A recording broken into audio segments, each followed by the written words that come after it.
আমানুত্তাকুল্লাহ। এই ঈমানদারগণ, তোমরা আল্লাহকে দেখে ভয় করো। আল্লাহকে দেখে ভয় করা মানে কি? আল্লাহকে কেউ দেখেছেন? আল্লাহকে যদি কেউ দেখেছেন তো আমাদের দয়ার নবী মায়ার নবী দেখেছেন। আমাদের নবী ছাড়া আল্লাহকে ডাইরেক্ট কেউ দেখেননি। ভাই কান আমার দিকে, চোখ দিকে। আমি 2-4 মিনিটে 2-4টি কথা বলবো। আল্লাহকে আমাদের নবী ছাড়া কেউ দেখেননি।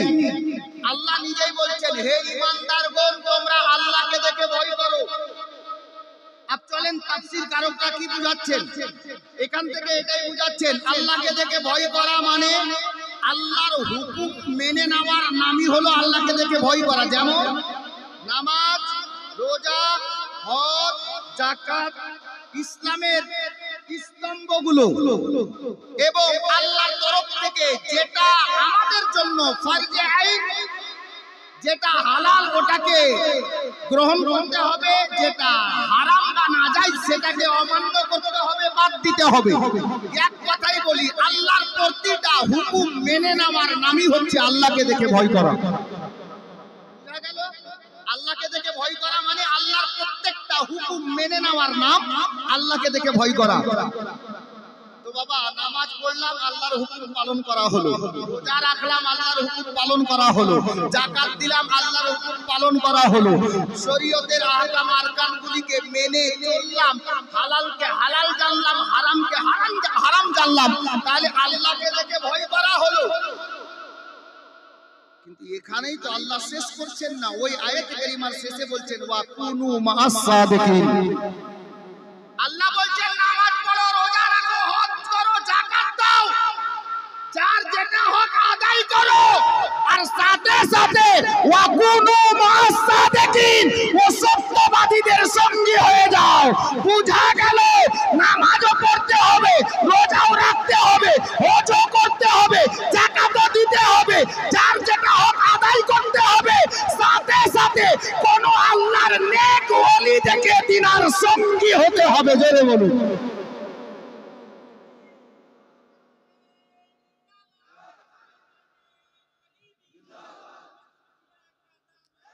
বুঝা গেল যে আল্লাহর কোন নেক ওলি দেখে আমাদেরকে ওনার সঙ্গী হতে হবে। এটা কে বলেছেন? কোন মোল্লা নয়, আল্লাহ বলেছেন। আল্লাহ বলেছেন। আল্লাহর নেক ওলি কারা? আল্লাহর নেক বান্দা কারা? সত্যবাদী কারা?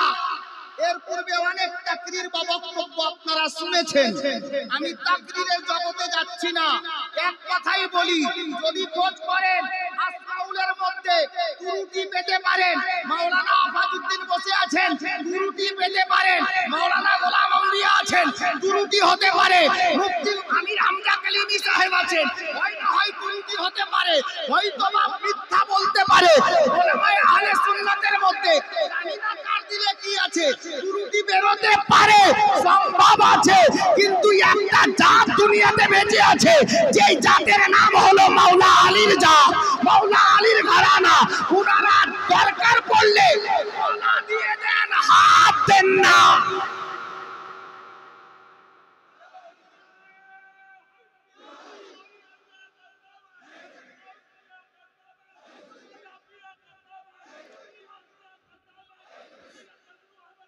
হযরতে গরামি বলতেছিলাম, আলে নবী আওলাদে আলী 6 মাস পূর্বে মদিনার সরজমিনে হুসাইন ইবনে আলী বলেছিলেন, ইয়াজিদকে নিজের মুর্শিদ বলে মানব না, ইমাম বলে মানব না, কারণ ইয়াজিদ বেনামাজি, ইয়াজিদ বেরোজগার, শরীয়তের আহকাম আরকান মেনে চলে না, গাদ্দার রয়েছে দ্বীনে মুস্তাফা।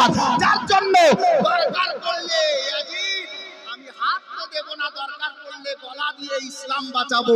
হুসাইন 6 মাস পূর্বে মদিনাতে বলেছিলেন, 6 মাস পরে সরজমিনে কারবালা, ইরাকের সরজমিন কুফা শহর সংলগ্ন ফুরাত নদীর তীরে কারবালার ময়দানে নিজের গলা দিয়ে ইসলাম বাঁচালেন, হাত দিলেন না। ব্রাদার, আমার এই জিনিসটাই ভালো করে জানা আছে, অন্য কেউ বিদ্রুপ হতে পারে, ওয়াদা করে ওয়াদা খেলাফি করতে পারে, কিন্তু আলে নবী আওলাদে আলী জিনারা দরকার পড়লে গলা কাটিয়ে দেন, মিথ্যার ধারের নিকটে যান না। ইনারা নিঃসন্দেহে সত্যবাদী। বুঝতে পারা গেছে?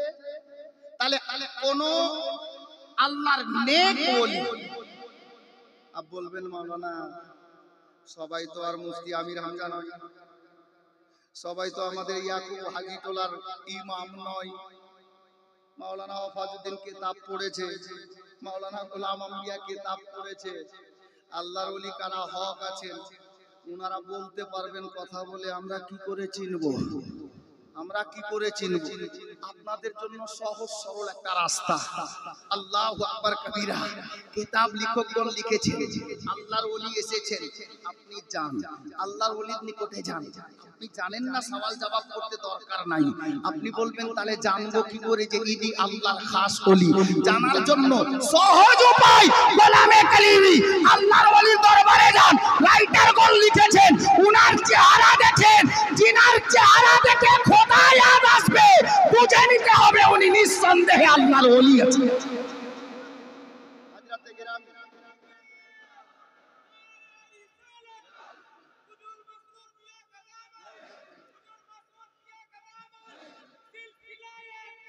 বিরাদারানে ইসলাম, গোলামে কালিমি, গোলামে গাউসে খাজা, আমরা আজকে সত্যিকারে পীর পেয়েছি। আলে নবী আওলাদে আলীকে আমরা নিজের পীর ও মুর্শিদ হিসাবে পেয়ে গেছি, এটা আমাদের কিসমত। আহলে সুন্নাত ওয়াল জামাতের যত পীর বুজুর্গানে দ্বীন আছেন সবাই ভালো, আমার পীর সবার চাইতে আমার কাছে সব চাইতে বড়। জোরে বলুন ব্রাদার।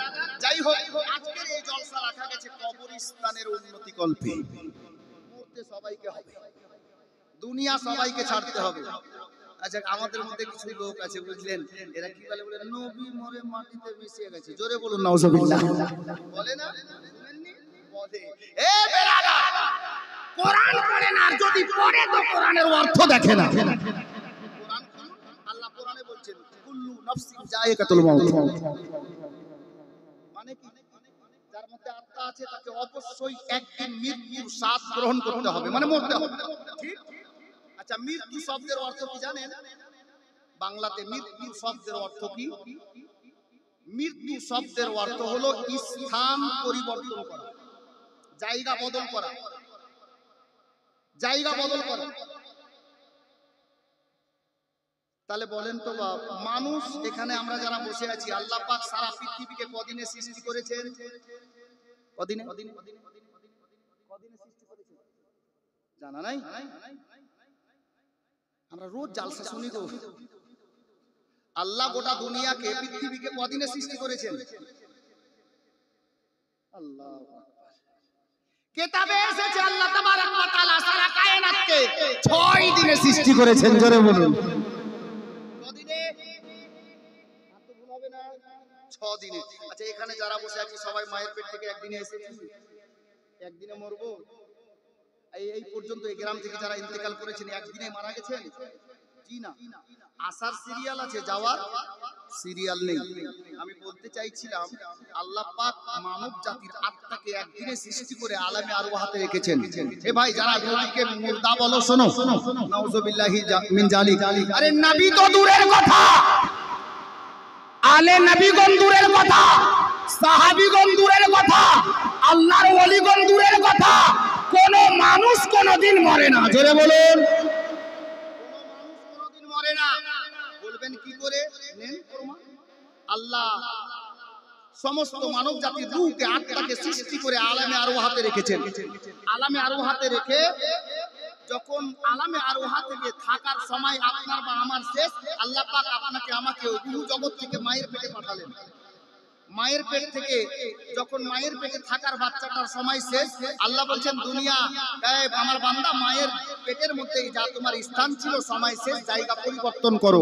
এবার ওখান থেকে আপনি আসবেন দুনিয়াতে। দুনিয়াতে আসার পর আপনি এক মিনিট, এক ঘন্টা, এক দিন, এক সপ্তাহ, এক মাস, এক বছর, 5 বছর, 10 বছর, 50 বছর, আল্লাহ যাকে যতদিন চাইবেন দুনিয়াতে রাখবেন।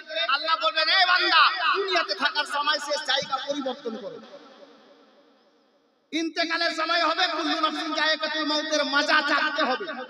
আপনি ইন্তেকাল বরণ করবেন, আত্মীয় স্বজন গোসল পানি দিয়ে জানাজা পড়ে দিয়ে কবরে রেখে আসবে। আল্লাহ বলবেন এই বান্দা কবরে থাকার সময় শেষ, দুনিয়া ফানা হবে, হাসরের ময়দানে আপনাকে উঠতে হবে। হাসরে উঠবেন, হাসরে ওঠার পর আল্লাহ নামায়ে আমাল আপনার আমার সবার হিসাব নিকাশ করবেন, দেখবেন যার নেকি বেশি হবে, যে জান্নাতি হবে তাকে পাঠাবেন জান্নাতে, আর যার গুনাহ বেশি হবে সে যাবে জাহান্নামে।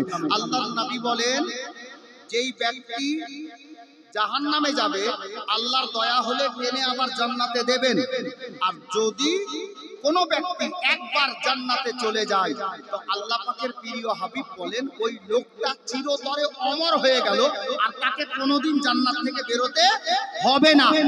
ফয়সালা আপনাদের হাতে। বলেন রুহু জগৎ থেকে মায়ের পেটে, মায়ের পেট থেকে কবরে, কবর থেকে হাসরে, হাসর থেকে উঠে কেউ জান্নাতে কেউ জাহান্নামে।